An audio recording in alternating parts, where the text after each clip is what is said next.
Hi, everybody. So my name is Nir Shavid. I'm an MIT professor. Neural magic was kind of born out of the work that I did with my co-founder, Alex Matveev at MIT. We were multi-core guys, and in recent years, I started being interested in computational neurobiology. And neural magic is kind of an outcrop of our use of CPUs to run neurobiological machine learning algorithms at MIT. Um, you know, being in the multi-core space, parallelism is kind of what I kind of did for a living for 30 years. And, machine learning, when people talk about machine learning, they talk about a new kind of throughput problem, as if, to solve machine learning, this type of problem requires massive parallelism, like in the brain. And the hardware that we're building is indeed massively parallel. GPUs, collections of small, TPUs, small computing cores, many thousands of them all connected together, interacting and talking to one another. It's kind of a view of what the brain is, but implemented in silicon, okay? And, and this is a picture taken from one of my colleagues, Bobby Kasturi, of what you see here is a dendrite in green, an axon in brain tissue, okay? The axon is in blue, and you see synapses, connections between the axon and the dendrite in 5 different places, okay? This is how, neural tissue looks like in the brain, not in hardware, okay? And now, what I'd like to kind of do for you is a little bit of a comparison between, tissue and silicon. So the human cortex is about 16 billion neurons, okay? A cortical neuron spikes about, 0.16 times per second. And typically you've got about 7,000 of those yellow synapses per each neuron in cortex, okay? But as you saw, right, the neuron that you saw there, the dendrite was connected to about 5 different places to the same neuron. So if you try to kind of calculate how many connections each neuron has, it's anywhere from 70 to 700. Take these pieces of data, put them together, multiply them, and you get how many operations the brain would be performing, right, per second, and it's about 2 trillion, so 2 teraops, right? So this is like a cell phone, right? Like, an iPhone does 5 trillion teraops per second. So if you think about it, your brain, right, your cortex is 5 to 6 orders of magnitude less compute than the TPU pod. Okay, and I want you to keep that in mind, right, when we go to think about how we build hardware and software for machine learning. And this is what the guiding principle was for us at Neural Magic, right, to start the company, right? The first observation, right, that I want you to have is that silicon doesn't need to imitate neural tissue, okay? You don't need massive parallelism. What you need are flops, okay? And I say that because, the reason that your neural tissue has, such parallelism is because if you want to use very slow chemical neurons to get 1 billion instructions done per second, then you need 1 billion neurons to fire. But in a regular multiprocessor, you can do 10 billion instructions per second sequentially. So it's really about the flops and not about the massive parallelism. And with that observation, if it's not about the massive parallelism, then what is it about? Well, the way neural tissue delivers performance is using 2 properties that are very important in our brains, okay? The first one is sparsity. Our brain doesn't use a lot of flops because it is extremely sparse. It's orders of magnitude more sparse than any neural network that we're running today, okay? And this sparsity, okay, actually doesn't come at the expense of accuracy. So we are delivering on the missions that our brain has, and we're doing that in an extremely sparse computing environment. The second piece, right, is that we have incredible locality of reference. A neuron fires into its neighboring neurons, which fire to their neighboring neurons, and so on. And so there is almost no cost to this kind of communication. It's very, very localized. These two things end up using very little energy and a lot of kind of performance. And so the question is, can we mimic this with today's hardware?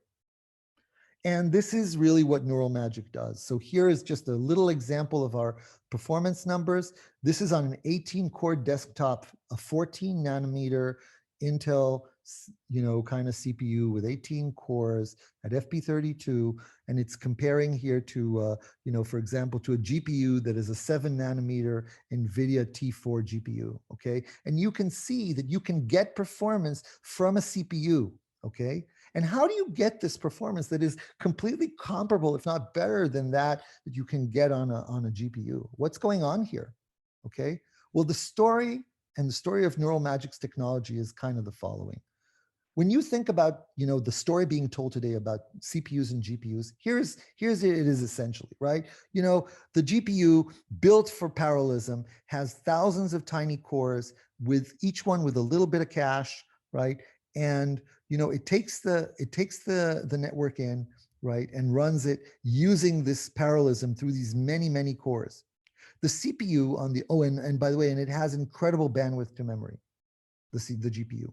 The CPU, on the other hand, has large cores, okay, a lot less compute than the GPU in terms of flops, but large cores, each of them capable of doing a lot of compute asynchronously, and it has enormously large caches compared to the GPU. The CPU's cache is very large, okay, and it has, unfortunately, slow bandwidth to memory. So, the way the discovery that machine learning can run on GPUs, right, is the idea basically, we'll take these layers of the neural network and we'll run, them through the GPU layer by layer. So every time we're going to bring in the data, compute on it very quickly, and write it out to memory. And we're going to do that using the enormous bandwidth and the high parallelism of the GPU, and kaboom, we get performance. Okay? And this is an asynchronous kind of computation. Now, when you take this same kind of modus operandi of running the neural network and you apply it to a CPU, what you get is a disaster, okay? Because, you don't have enough compute, and not having enough compute is only the least of your problems, because also when you read and write from memory, the CPU has very low bandwidth to memory. And so you end up essentially, spending so much time bringing things in and bringing them out at 10x slower than the GPU. And so, the conclusion is, well, you can't do what a GPU does on a CPU. This is where neural magic comes in. Okay, what we do, first thing we do is we actually prune the network, and Mark is going to talk about that quite a bit. We actually reduce the amount of compute. If the GPU provides 10x more flops than the CPU, then neural magic cuts the CPU's necessary flops by 10x, and so we're about at the same place. And now that I've cut the flops, I run into a bigger problem on the CPU, and that is essentially that now, I have less compute, so I'm more memory bound, and it's much, and the effect of the slow bandwidth to memory of the CPU is even much more pronounced. So sparsifying makes things even slower on a CPU. And so our solution to that is what we call tensor columns. We actually execute the neural network depth-wise instead of layer-wise. So we execute it depth-wise in cache. We managed to break the network. I mean, it sounds magical, but it isn't. Okay, we managed to break the network into depth-wise paths like this, like tensor columns, we call them, and run them in the cache. And by doing that, by staying in cache, we actually get that locality of reference that you get in the brain, that we avoid the need to read and write from memory, which suddenly makes the CPU fast again. And this combination, the combination of sparsity and the ability to run depth-wise, okay, is the core of Neural Magic's technology. And Mark is going to kind of talk to you today about how this technology actually can be used, how you can use it to make your algorithms run at GPU speeds on CPUs. And I think with that, I'm going to let Mark take over. Awesome, thanks, Nir. All right, so let me go ahead and share my screen, and we can dive into the community edition. All right, can everybody see my screen all right?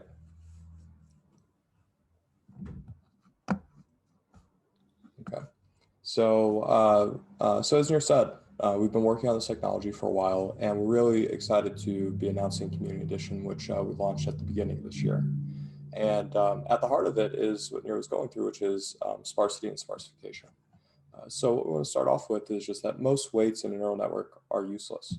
And what do we mean by this? Well, we can remove or reduce most of the weights in a neural network with limited effect on the loss.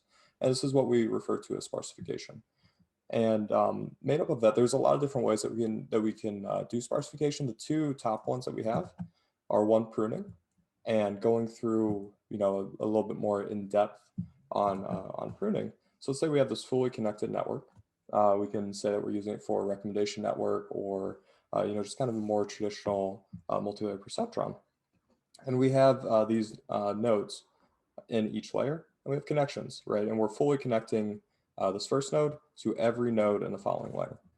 What we can do though is actually prune away the nodes that don't, or the connections that don't matter. And we end up with a not so fully connected network.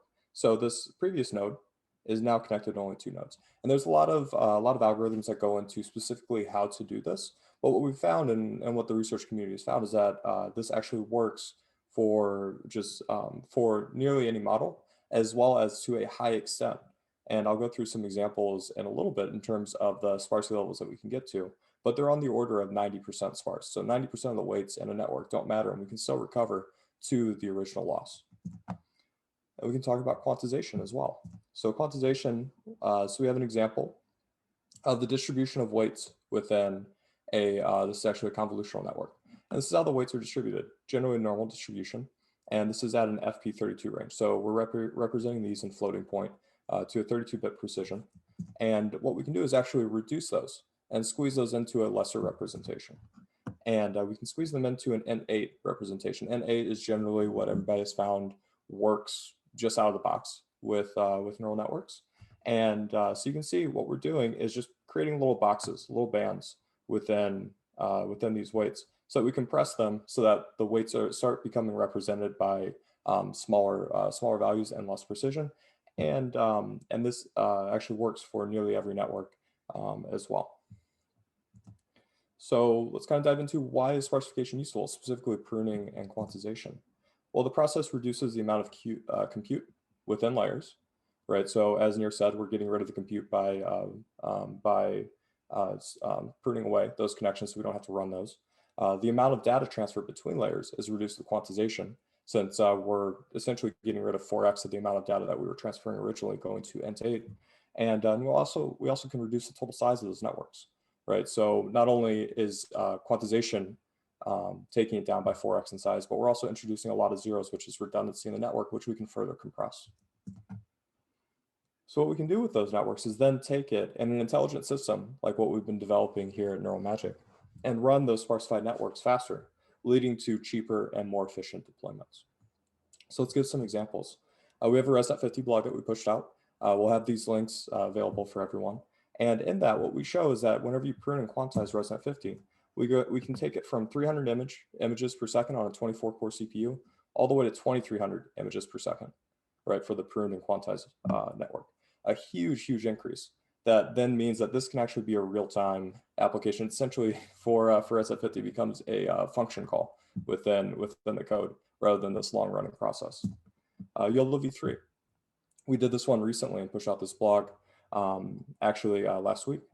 And with that one, we show that we go from 19 images per second on 24 cores on a CPU, all the way up to 90 images per second, right? So a huge increase there, enabling real-time. Generally 20 images per second is that real-time bandwidth. And before this, people couldn't really run these on CPUs. If you try and run it in PyTorch CPU for YOLO v3, it runs at about 3 images per second. Not exactly real time, and not something you would want to run locally on your machine. So let's kind of dive into, given that we can make those assumptions about how that process works, Well, let's dive into how can I sparsify a model, right? So how did we go about creating that ResNet 50 model and that YOLO v3 model? Well, the first thing is that we're building out a unique open source approach around recipes. So what are recipes? Well, let's say that our traditional path is taking a trained model and then going down our what's labeled the baseline path here to select an engine, whether it's PyTorch or TensorFlow or Onyx Runtime, whatever it is, and end up with a deployed model in production. Well, what we can do is actually take that trained model, apply a recipe, which encodes the hyperparameters for how to sparsify a model, apply that, and then we end up with a sparsified model, and then we can go about our pathway to deployment using an engine as well. Here, DeepSparks is specifically optimized for these sparsified models. So we get a lot of improvement in terms of efficiencies as well as performance whenever we go this route. So as I said, recipes store the directions and hyperparameters for sparsifying a model. Well, why is this useful? Why do we want to do recipes? What it enables is an interface between the training code and your training pipeline and the process of sparsifying. So now we have this interface that we can code to, right? A generic interface that completely separates it from our training code. And what this enables is now any pipeline can be edited to sparsify any model with only a few lines of code, right? Because we just need the recipe separate from that. Put in a few lines of code to any pipeline, and it just loads that recipe in and we're ready to go. The recipes can be shared quickly and adapted to new models, right? So let's say that we had a TensorFlow recipe for ResNet 50. Well, we can take that in, change a few things about it with model analysis, and then plug that into a PyTorch ResNet 50 and it'll work exactly the same. Not only that, but we can also automatically create these recipes with simple analysis of any model, right? So these recipes encode these instructions, and it's just an interface that now we can create automatic creation routines as well as ingestion routines, so that it's the interface there that's important, and we don't have to change anything about anyone's pipeline in a complicated way. This is something that's really been missing from the industry that we saw, and this is something that we're very excited to be pushing out. And a lot of what our technology, at least for the sparsification of models, is built around. So before I jump into where do I find recipes, I would love to open up a poll where, and Sasha's going to help me with this, to open up a poll here to just ask, how many people have gone through pruning and quantization, if you guys have sparsified a model before.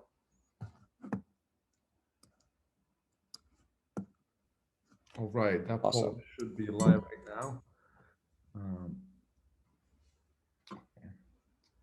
I'm gonna stay quiet for a few minutes until we get a few more results. Nice. We have more than 20, more than 30 responses. Good stuff. Well, that's an engaged audience. Nice job, Mark. Awesome. More than 50. They're coming in. It's been 30 seconds. Let's wait a second.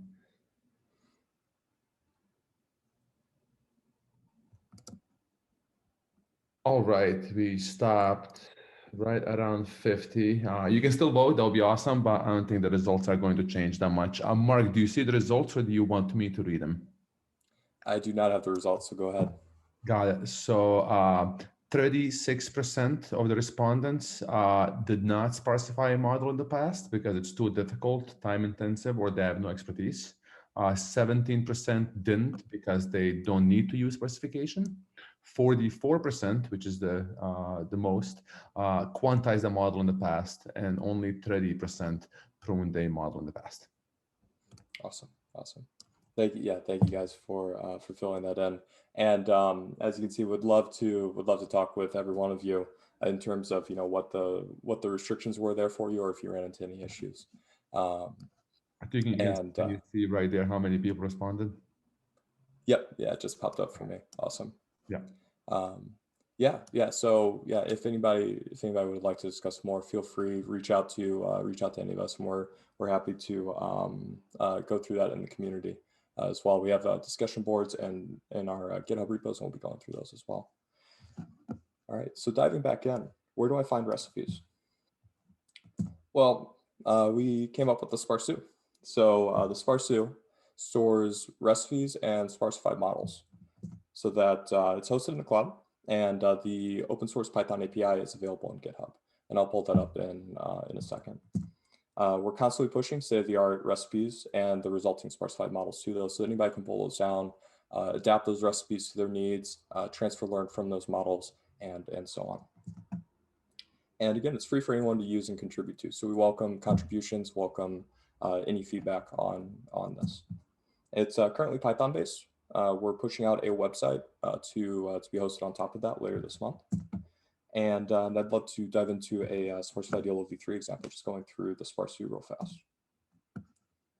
So let's go ahead and jump over. So here we have the Sparse. It's just neural magic / Sparse. It's available. And you'll see that we have the readmes and install instructions and the hosted models and docs all on here. So let's go ahead and spin up an example of just pulling down a Sparse YOLO v3. All right, so I'm going to start from scratch. We're just going to create a virtual env real fast and activate that. We'll just do pip install Sparse. It's going to pull it down. Sparse is available for any OS and any system, and now we have it available. So let's go and spin it up. I'm just going to, from the Sparse, I know where some of this stuff is located, but we have documentation to point all of this out. So we're just going to import a YOLO v3 model. And then we'll construct it. And that's going to load it from our Sparse. And then it'll be available. Just a few more seconds. Running a little slow today. There we go. All right. So let's print it out. What we can see is that we downloaded this base model. This is our YOLO v3 base model. Well, what if we want the sparsified models? So we have unique stubs for every model inside of here. We publish those stubs in our documentation, so you can pull down any model, any recipe associated with those models. We also have some APIs to make that easy as well. So you can quickly search through and find similar optimized models or similar sparsified models. So I'm just going to load the similar models. We just passed in our YOLO v3 model into the search similar models. This is just going to find any model that's similar to that YOLO v3 base. And what we'll see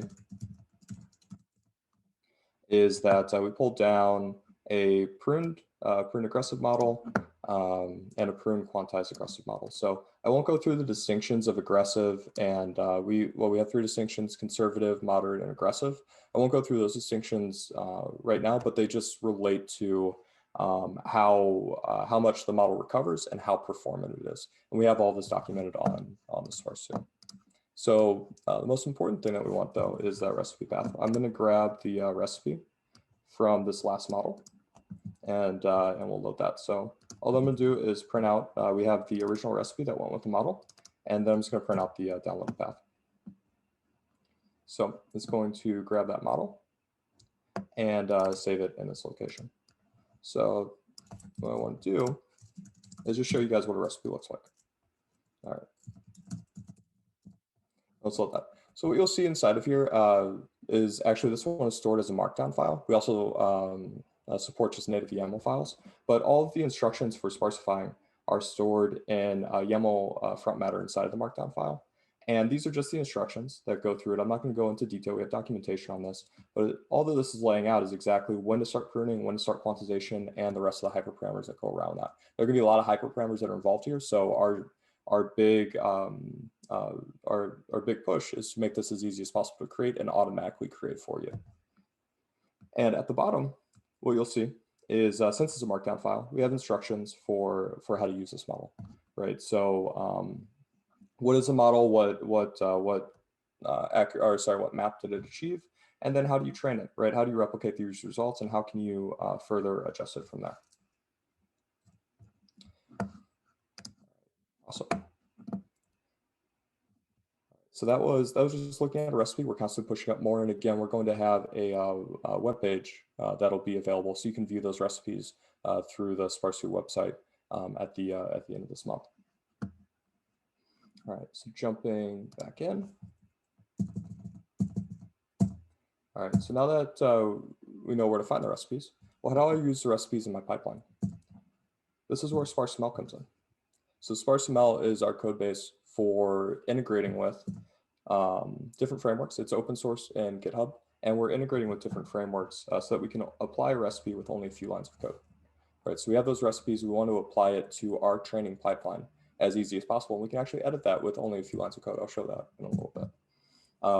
One knows that we're constantly adding new frameworks, integrations, and algorithms to this. So state-of-the-art algorithms, anything coming out of research, we're adding in, and also adding in new frameworks. So right now we support PyTorch, TensorFlow V1, and Keras, and we're looking to extend that support in the future. And then integrations, we're looking at, what are the most popular GitHub repos out there that people are using for training models.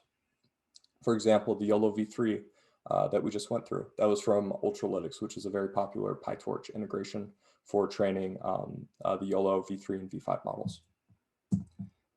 And finally, it's free for anyone to use and contribute to. So very much we welcome anybody to go through that and add any of their contributions that they would like. So let's go ahead and dive into an example of SparseML in the Ultralytics integration. So for SparseML, it's just NeuralMagic/SparseML hosted on GitHub.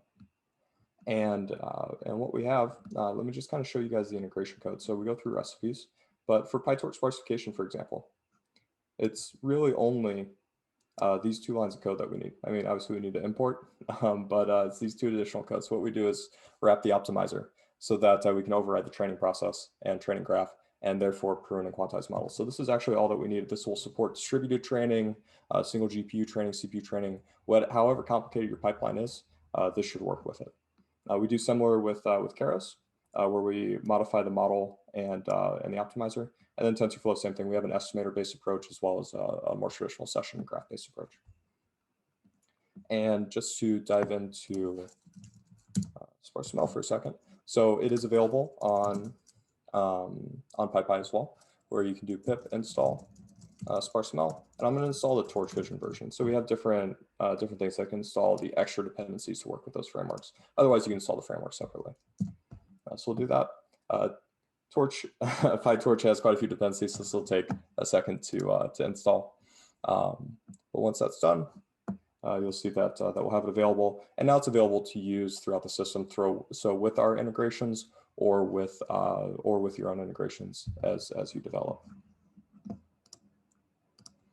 All right, so that should finish up any second now. And then the other thing that I'm just going to show is just cloning it real fast. So we'll clone it, and this is because we're going to use it as an example next. As long as all the Torch Vision dependencies install. There we go. All right. So let's go ahead and clone it. We'll pull it down. And it's available under a SparseML folder. And we'll see the exact same thing we just saw on GitHub. So anybody can pull this down, anybody can fork it, anybody can play with it, do whatever you want to it. And we welcome, obviously, any contributions. All right. So we know how to create a recipe, or at least where to get a recipe from, and how to apply them. Well, the next thing is, now that we've applied this recipe to a model, how much performance can I achieve, right? Well, this is where DeepSparks comes in. With DeepSparks, we can get several times more. So for Res.50, what we were seeing currently is 7x. We're looking to improve that even more as we continue to develop DeepSparks. With YOLO V3, we're seeing 5x more. So again, examples in the Python API or open source in GitHub. The backend is pulled down and works with the Python API, but there are examples in Python API that's open source anybody can contribute to, and we welcome those. It's a CPU inference engine designed to achieve GPU class performance, as Nir was laying out before. I went through a little bit of that technology, that it leverages Sparsify models and the unique CPU architecture, right, that catch hierarchy that Nir was going through. And again, it's free for community to use and contribute to. So let's go through an example and just kind of lay out what that difference looks like, right, in terms of a Sparsified model and running it through the system. We won't try and train this model just yet. I don't want to make you guys wait and hang on and watch a TensorBoard chart as it goes around. But we have the integration fully available, and it's free to use if you'd like with Ultralytics to train your own models on your own data set and use our recipes to do that. What I'm going to do now, though, is use the benchmarking integration that we have with Ultralytics, which pulls the model and the data down from Sparse and runs that through so that we can see what the resulting factors are for that model. So what we'll do is first install DeepSparks. DeepSparks is specific to Linux systems right now, but if you'd like to use it across that, it actually does work inside of Linux Docker, a Linux Docker inside of Mac or Windows. So we just installed it. I'm running on an Ubuntu 18.04 instance right now. So we installed it. Now what I'm going to do is actually set up the setup that we need for Ultralytics. So going back to, oh, sorry, I forgot to show DeepSparse. This is our DeepSparse page under Neural Magic / DeepSparse. And it goes through a little bit of background in terms of how to use it, how to benchmark, and things like that. What I'm going to go through now, though, is our Ultralytics integration. So we have integrations under Sparse ML and an Ultralytics integration. This has a README to walk you through exactly how to set this up and run it. So all that I'm going to do is set this up and follow these instructions exactly that we have under that README to get this set up. So we're going to clone the Ultralytics repo. And we already cloned Sparse ML. So then we'll CD into that and then run our installs and copy over the necessary files from the integration side of inside of Sparse ML. All right, so we copied those over. We just installed all the requirements that we needed as well for Ultralytics. And now we're ready to run. So let's go ahead and run some benchmarks. So let's start off with the Onyx runtime. Onyx runtime is a popular CPU provider that gets pretty close to state-of-the-art results in terms of what's available publicly right now. So we're going to run this on our base model, our base YOLO v3 model, and see how fast that runs. All right, so it's going to pull down the model real fast. It'll automatically do this. So we're just pulling down the model from the Sparsu. It's going to pull down the data as well, which you'll see after this. And then we'll begin running it. So this instance is an Ubuntu 18.04 instance. It's a C5 12x large, meaning we have 24 cores available.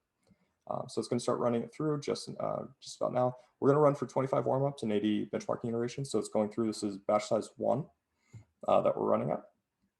And you can see that we came out at right around just under 14 images per second. And this is end-to-end time, so including pre-processing, the model execution, and post-processing. So let's go ahead and run the exact same model, the base model, through DeepSparse. So we're just changing the engine to be DeepSparse. So same thing, batch size 1. We are going to kick that off. All right, so it's going to load the dataset. Model is already downloaded, loading the dataset, and then we're just going to run it through DeepSparse.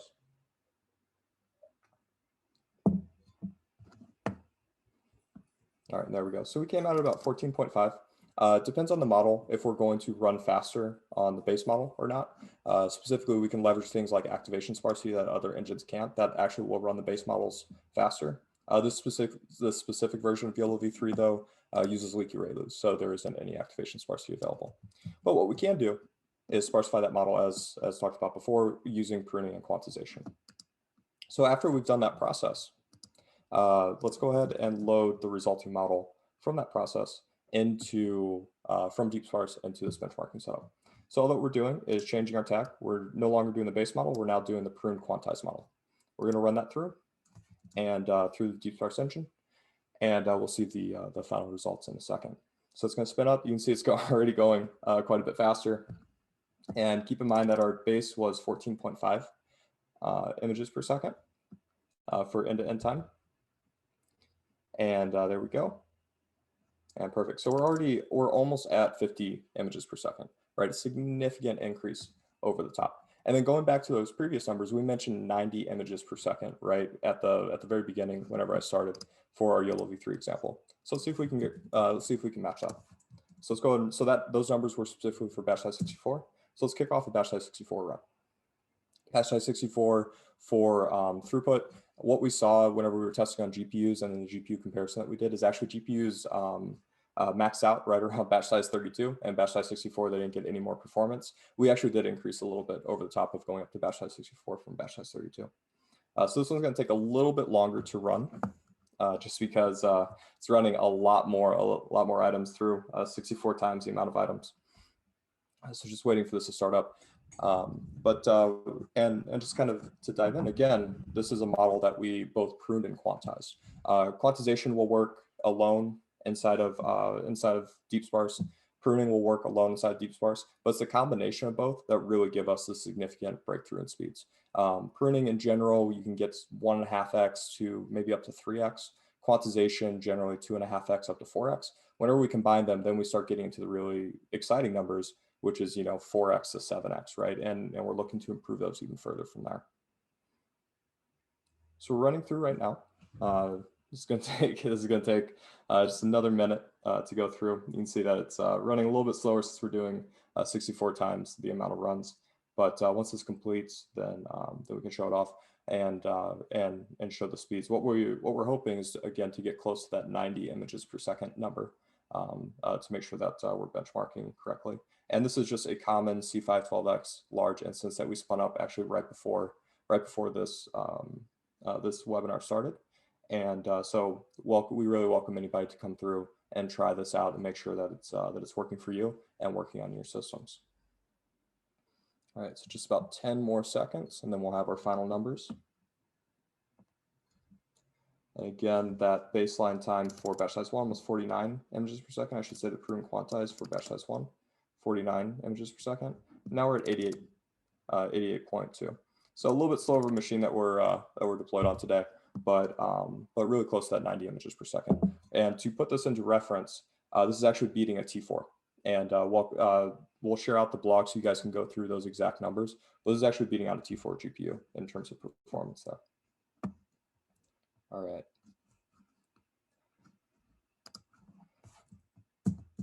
All right, so we went through DeepSparse. And then finally, what's next? What are we looking at doing next? Well, one big thing is using Sparsify to enable even easier Sparsification, right? So it's an open source UI focused on creating recipes by encoding our Sparsification expertise, all this work that we've been doing on Sparsify and these models, encoding that into algorithms inside of a UI so that anybody can use it, right? And anybody can apply this to their model. And we're constantly improving it, and we'll be pushing out a beta version of it in the near future. So let me just lay out Sparsify real fast. So let's do Sparsify. So we're just going to pull that down. Again, this is available on GitHub under Neural Magic /Sparsify. Docs are here. This is fully open source. The UI and the backend that are used here, it all runs locally on your server. And so, so all the data, your model information, all that stays local to you. And the code is fully open source if you guys would like to take a look through or contribute to it. All right, so it's available. And once it's installed, we can just launch it with Sparsify. And now it's available on my server. So I can go to a regular browser and I know the IP of that server. So I'm gonna launch that up and we can go to 5543. So just what it said. And Sparsify is up and running. So we can upload models to this and go from there. We have other demos that walk through using Sparsify. So I welcome you guys to look through those and let us know any feedback that you have on it. All right. And then finally, we're looking at pushing out a Sparsification Oracle. So this is the API and command line version of Sparsify that's to be added into SparseML in the coming months. It's open source, so anyone can add their own research to it, add their own pathways to it. And finally, always more models and recipes. We're looking at integrations and models and whatever's most popular in the community to see what you guys want, so that we can put our expertise towards that and make these models available for you to use. So we're focused on adding more models and recipes to the Sparse. Specifically, BERT and UNet are two of our next big targets, and then others will be released in the coming weeks and months. So here are links and citations. These are just all the links that were throughout this slide. This will be available so you guys can click on them and go through them in more detail. And finally, thank you for joining us. We'll go through at the end kind of a bunch of questions that we're going through that Ben's been doing a great job answering. So we'll go through those at the end and see if there's any more in depth that we can cover for everyone. But in terms of next steps, please go to GitHub, see our code, download the packages on Pipeline. Replicate our results, right? Test our models and recipes on your own hardware and your own data sets. Optimize your models, Sparsify your own model if willing, share the results with the community or with us. We'd love to hear how it's working for you. And any feedback is really appreciated. So please send it. We have active discussion boards and issue queues on all of the GitHub repos, as well as a email address that you can send to. And subscribe. We have email updates that are constantly coming out that Sasha does a great job in summarizing, sending out really important information in terms of releases and everything that we're pushing out. So please subscribe, and so that you guys can stay on top of everything we're doing. And finally, bookmark us on GitHub. Start our project for easy access and latest updates so that you guys can come back easily. Hey, Mark, there's a huge typo in the subscribe. I'm saying we average 3 emails per week. Absolutely not. We average 3 emails per month. We're never gonna spam your inbox like that. So you can count on us not doing that. Good, good. Yeah, that's a great catch. Big difference. Yeah, definitely, definitely. All right, so just kind of going through some of the questions that we see that are coming in. So one of the first ones is asking about the specs of my computer. So I'm running this on a MacBook. So the UI, the first Sparsify was running on a MacBook, but everything else that was running through this command line terminal is on a C512X large. So specifically for those specs, let me pull that up real fast. It has AVX512 and VNNI instruction sets available. So it has a clock speed of 3.6 gigahertz, 24 cores for the 12X large, and yeah, and hopefully that answers that question further. All right.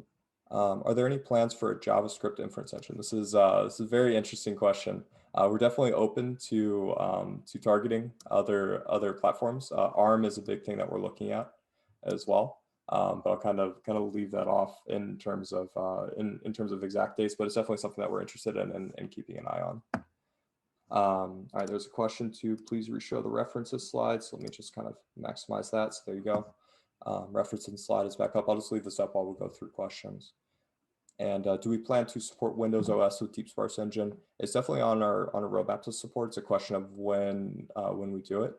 So as it, please voice your opinion in terms of how important it is and how much you need it, because these are all factors that we're taking into in terms of our product roadmap to make sure that we're building out the best product that the most people need. And then what type of applications do you see this being used on in industry today? So that's a great question.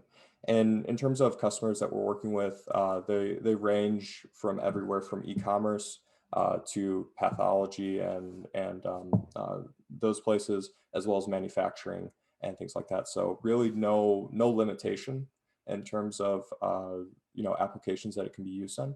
It's mainly just if you're using deep learning, then I would love to figure out how we can fit into that pipeline and make it more efficient, make it more environmentally friendly, and make it cheaper to deploy. And then I don't know if there were any big questions that we might want to come back to for the rest of the group that are already answered. Are there any big ones that you know of? Yeah, just taking a look here. I did put a link to our GitHub in the chat. Please do take a look, and if you have any issues or feature requests, we're very responsive. Awesome. And then, yeah, so there's a question about, the types of models that we support.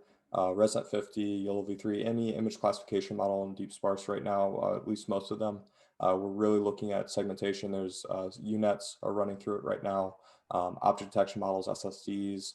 There are a lot of different models that we're looking at supporting. NLP is a big one that we're coming out with soon. And yeah, so there was a question specifically about VGG. And yeah, VGG is actually something that's very, very friendly for our engine. It's a very big model, so we can actually sparsify it a lot. So we love that model. Yeah, Mark, I think people are very interested in actually our roadmap in terms of what models will be supported and how they can get us to support other models or integrations. Awesome. Yeah.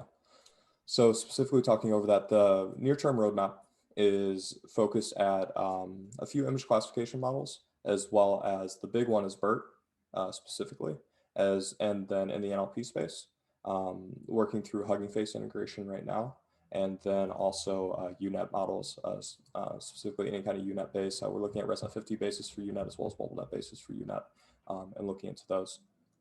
And that's through a popular PyTorch image segmentation integration that we're looking at. But in terms of any models that you guys would like to see us work on or integrations you'd like to see us work on, please send it over either to our email that we had on here, feedback@neuromagic.com, or open up an issue inside of our GitHub queues, and we'll definitely get back to you on that and go from there. We really want to know what you guys want and what the community wants to integrate with.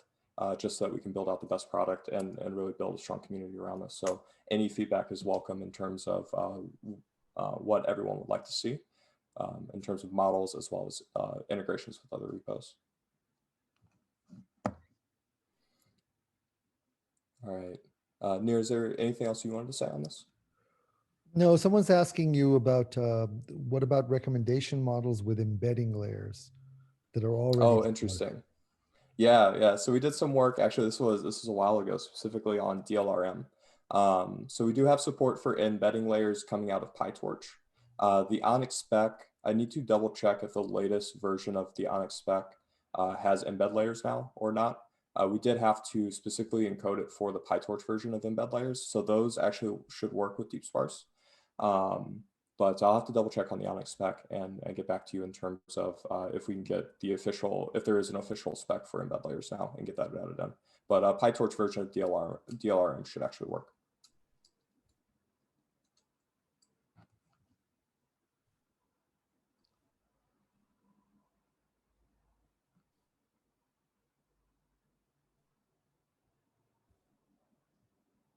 All right. There's a question about the engine, if it was C, C++, as well as x86 assembly. So it's written in C, C++ specifically, and there is quite a bit. We actually have our own JIT inside of there, so it's actually JITting out assembly code as well. So yeah, written from scratch. It's compiled on Linux systems right now, so that it should, and it in terms of the Python APIs, it's compiled with them, so it's mini Linux compliant. So it actually should load on CentOS, Ubuntu, and any Linux OS that conforms to the mini Linux standard. Yeah, there's a question whether or not there are plans to monetize the DeepSparse engine. Maybe I'll answer that. Yes, of course. I mean, we're doing a freemium model. We're always going to maintain the open community model, and this is going to be the core of what we do. And then, of course, we're going to build, commercial offerings on the side from this. Yeah.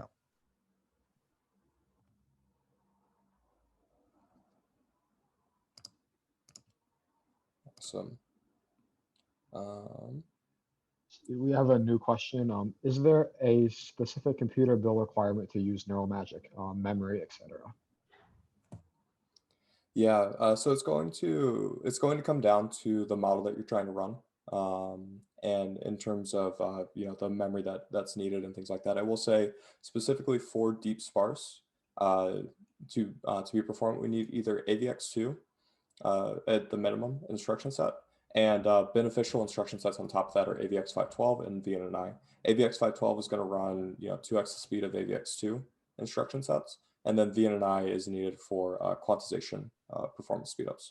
So as long as those are in place, it should work. In terms of memory management, it's going to depend on the model that you're spinning up. A MobileNet model is going to take up much less memory than than a comparative VGG19 or BERT or something like that. But it's going to end up being around a few hundred megs to a few gigs, depending on the model for memory. There's a question about, do you also support transformer architecture? So that is something that we're actively working on right now. We hope to have coming out in the next few weeks. So at least specifically with BERT, and we are actively looking at other transformer architectures. The ones that are actively on our roadmap right now in terms of making sure that we can run are Roberta, Distilbert, T5, and potentially GPT-2.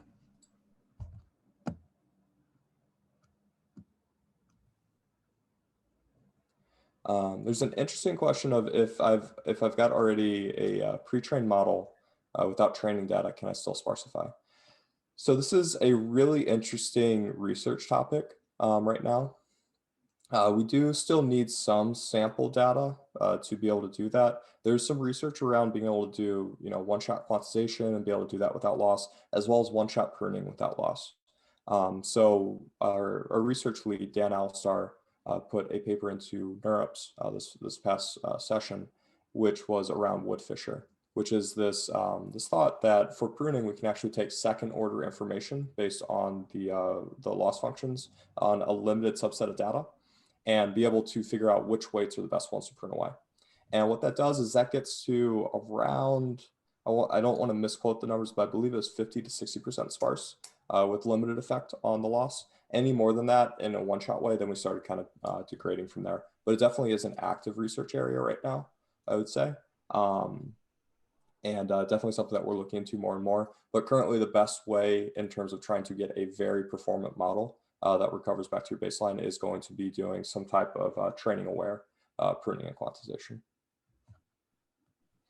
And in terms of one shot, that is something that isn't fully supported right now in SparseML, but is on our targeted roadmap for the next few weeks and months to add in, so that we can fully support one shot optimizations and be able to apply those, so you can find out for yourself as well.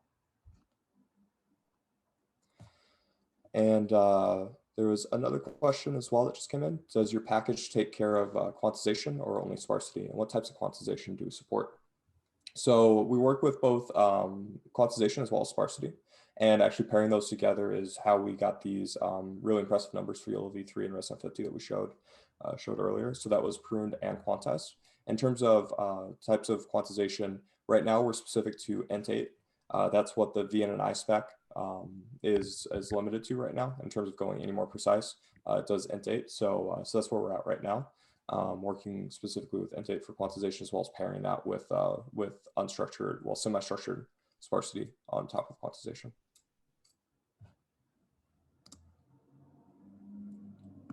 All right, so I think that's most of the questions. I'm trying to look through the previous answered ones and see if there's anything that we might have missed for everyone.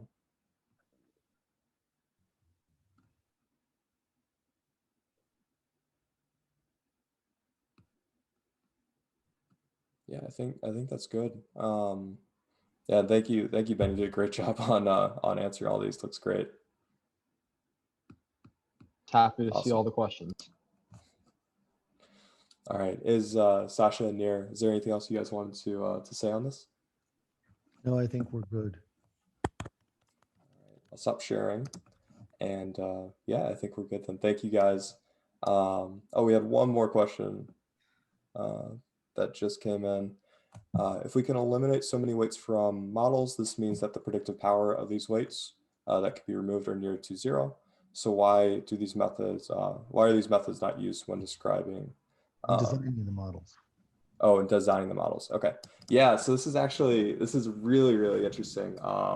So there are a few papers out that dive into specifically trying to do structured sparsity versus unstructured sparsity and telling the difference. What's interesting is that whenever you do structured sparsity, for example, where you're moving channels, right, whole channels or whole filters in a convolutional neural network, you're reducing the dimensions of that convolution. So we can say that, we had 1,024 channels in the later layers in ResNet50.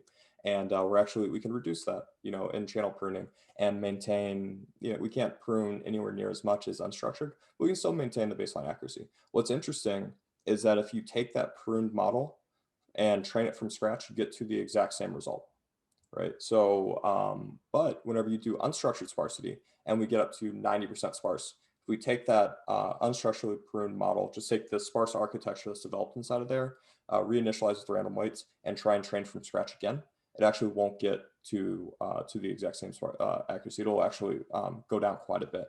So there's something special that happens in terms of unstructured sparsity and being able to, and these really over-parameterized networks, specifically with SGD, that it can explore a very large optimization space. And there's only, a small pathway. You can think of it as in this really large, very over-parameterized and extremely high-dimensional optimization space we're going down. We're only using a few pathways through that optimization space, but it's important that all those pathways were there so that there were connections. There's actually some other research that said over-parameterizing these networks allow a lot of the local minimum to have connections in the optimization space between them. So whenever we over-parameterize, we have these connections between the local minimum, and we're able to get rid of the connections that weren't between those local minimums. But whenever we condense our optimization space and reduce the size of the model through structured pruning or just through architecture approaches, what we're actually removing is those connections between the local minimum. And there's a lot of research that's pushed out around this. It's actually a really, really active topic right now and a really interesting topic. So happy to dive into that more with anyone that wants to. But that's kind of from a high level, which is that unstructured sparsity is working with SGD to uncover in a very large hyperparameter space a solution that works. Whereas whenever you condense the model and compress the size of it, we're actually limited in terms of the final solution we get to because we cut off those pathways we needed in the optimization space completely.